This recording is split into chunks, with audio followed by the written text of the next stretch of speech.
Hello. Welcome back to my channel. If you are new here, my name is Jazzy Nicole, and right here on YouTube, I do faith-based content. Today is no different. We are looking at Jeremiah chapter 14. I personally think there's a lot of information in Jeremiah chapter 14 that we can learn from together. So if you are new here, welcome. Do not be shy. Let me know in the comment section that you are new here. I do want to personally welcome you to the page. If you are looking for a Bible study bestie, let me tell you, baby, you've landed on the right page. This is where we get into the Word of God together, because there's nothing better than getting into the Word of God. Amen. Amen. If you have been around for a while, good evening, good morning, good afternoon. It is a pleasure to have you here yet again. Yo, without further ado, let's get into Jeremiah chapter 14.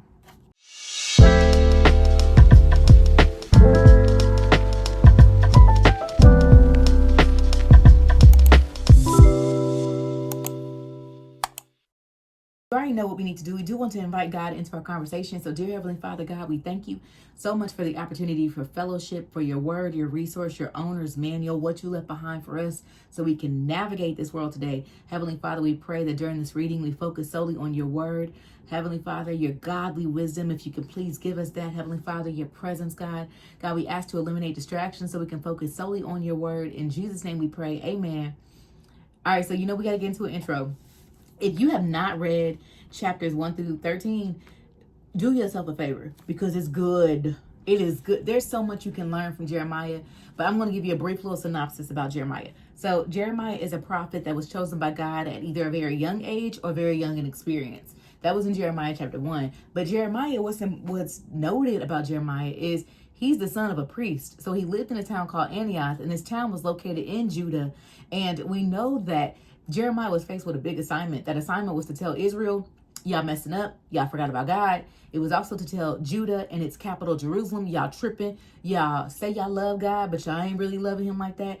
Literally, Jeremiah was a prophet during the time of the last 5 kings of Judah.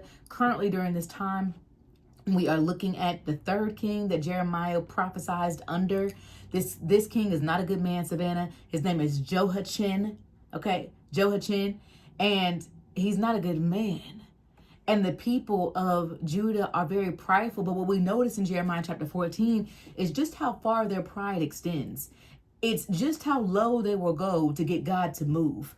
We notice repentance, but in the way that God doesn't call us to repent. They did not repent with their whole heart. And so we see that they're experiencing a drought that God allowed. And we also see how they try to play our God. Like, they literally try to manipulate him. But then too, not too much on Judah, because we can be like that too. So let me watch myself, because I've been like that in different seasons. But this is an opportunity for God to correct us too as we read his word. All right, so boom. Let's get into Jeremiah chapter 14, verse number 1. So looking at chapter 14, verse number 1. Judah has a terrible drought. They thirsty, baby. Ain't no Dasani in sight. All the wells are dry, honey. All the wells, because they went to the well to get some water. All the wells are dry. Everybody thirsty. Girl, the animals is thirsty. The ground is parched. And the farmers are scared, because obviously they're not growing crops if there's no water. That lets you know there's no water for cleansing yourself. There's no water to wash clothes. There's no water for cooking if needed. They don't have vegetables because there's a drought. So this sets up the framework. And I feel like Jeremiah, the way the book is written is so poetic, and it is so, like, you can imagine the circumstances. You can see it when you read it, right? I feel like it's so well articulated and so well written. So it says here, verse number 1, this message came to Jeremiah from the Lord, explaining why he was holding back the rain. So we know that Jeremiah was a prophet. The Lord was speaking directly to him, and the Lord like, bro, let me give you a heads up. Let me tell you, son, exactly why I'm holding back the rain. So verse number 2 says, Judah wilts. Commerce at the city gates will go to a halt. All the people will sit on the ground in mourning, and the great cry rises from Jerusalem. So people of Judah are experiencing, they can't spend, they can't buy anything. The commerce is down, right? The economy is lacking, right? This is what it is. The economy is lacking. The food system is lacking. Everybody is crying. They on the ground crying, girl. Tears, Kleenex everywhere. Boom. Verse number 3. Now the nobles, they send their servants to try to go get some water, right? But the wells are dry, so the servants can't get water. The servants return back with empty pitchers. They're confused. They're desperate. They're covering their heads in grief. Remember, this is a time that's how they would show grief. They would rip their clothes. They would cover their heads. That was their sign of mourning. Then verse number 4, it says here, the ground is parched. Girl, the ground is thirsty. It's cracked for the lack of rain. We've all seen the ground being cracked because of lack of rain, right? This is so visual. All right, so boom. The farmers are deeply troubled because they too are covering their heads. So they're grieving as well because this is a season that they can't grow. What they planted is not blossoming. What they planted is not growing. This is their income, right? Okay, so boom. Then it says verse number 5. Even the does abandon the newborn fawn because there's no grass in the field. So without water, how you going to have grass? You can't. All right, so boom. Verse number 6. The wild donkeys stand on bare hills, panting like thirsty jackals. Baby, they thirsty. No Dasani. Like, listen, Dasani is Dasani is gonna be the last one on the shelf. They ain't got no Dasani. You see, it's bad. Okay, so boom. They strain their eyes looking for grass, but none is found. So they're looking heavy for grass. There's nothing. The animals is hungry. All right. Now, let's head over to verse number 7. So verse number 7 is what, listen, when I'm reading this, I'm just like, my mouth dropped in reading how they responded to God. But wait, let's keep going. Look at the people. The people say, the people of Judah they say, our wickedness has caught up with us, Lord, but help us for the sake of your own reputation. Wait a second. And I was like, did I read that right? Lord, forsake us for your own reputation. You think God needs you? What? For the sake of your own reputation? When I read it, I was like, Now, this is how I took it. I don't know about y'all, but I was like, oh, mouth dropped. Then it says, we have turned away from you and sinned against you again and again. Notice these words. Notice the words. Now, keep in mind, you can say whatever you want to God, but your heart is going to speak louder than those words. God knows your heart. And in this situation, we see where Judah is repenting with their words, but not with their hearts. And you're going to see some more of their heart in just a second. All right, so boom, verse number 8. Oh, hope of Israel, our Savior in times of trouble. Just in times of trouble? That's it? That's the only time you come to God? This is why I say we can be very much like Judah, because sometimes we come to God in times of trouble, right? You won't talk to God all day until your tire flat. God ain't heard from you for 3 weeks until your check got short. Had to think of something. God ain't heard from you in 3 weeks until your check got short, until the light bill about to cook. Like, come on now. We got to speak to God on a regular basis, not just in times of trouble. He's more than that.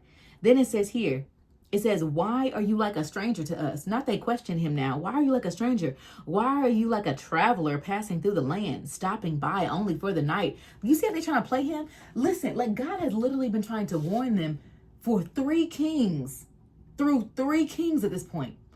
He's been trying to have Jeremiah warn them through the streets of Jerusalem, through the streets of Judah, through the streets of Israel. He's been trying to warn them. And now they're trying to play God like he ain't God. You see what I'm saying? Like, wait a second.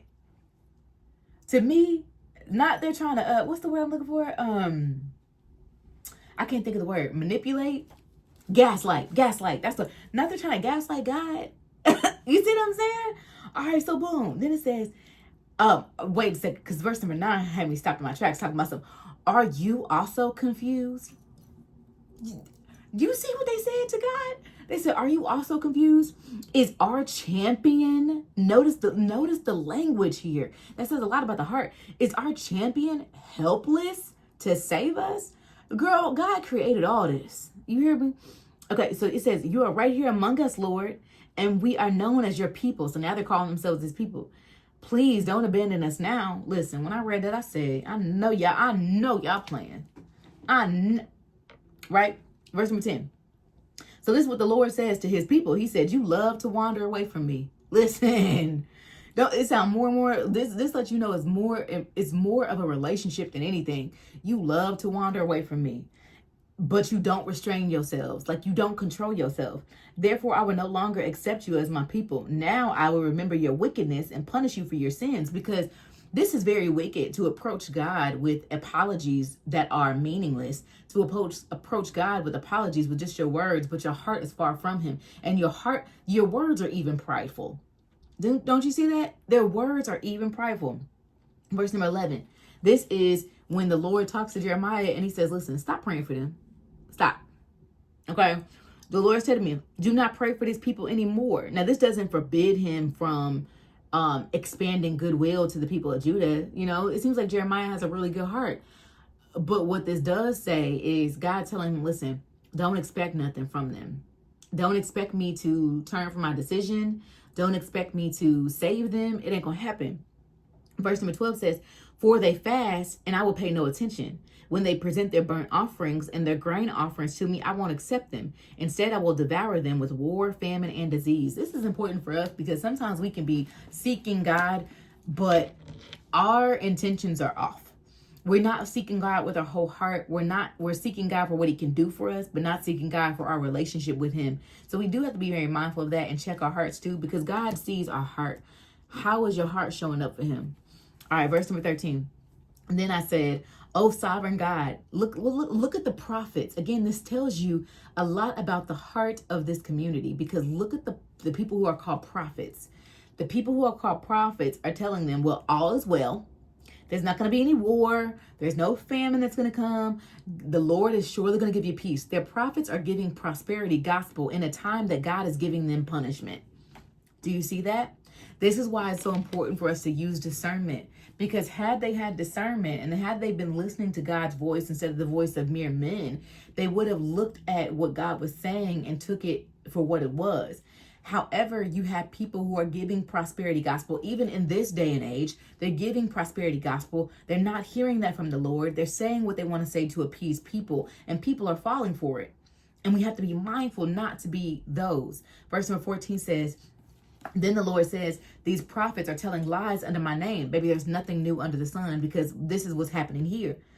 I did not send them, nor did I even tell them to speak. God is saying these people that they're calling prophets, I didn't send them to y'all. I ain't even told them what to say. I did not give them any messages, not one, not two, not seven. I didn't give them no messages. Then he said, they prophesize visions of revelations that they have never seen or never heard. There could be several reasons why people like doing prosperity gospel and like lying on behalf of God. It could be for I think I did a video about ways to tell if a prophet is false. One way is that prophet will give you a prophecy and their short-term prophecies won't come true. Another way is that they always got a good message for you. If they always got a good message for you, they're not being sent by God. Because notice Jeremiah gives the real. His messages are hard. Then too, the prophets that speak to you, will they point you to God or themselves? And this is the thing, is a lot of these prophets will point you to themselves. They want you to follow them.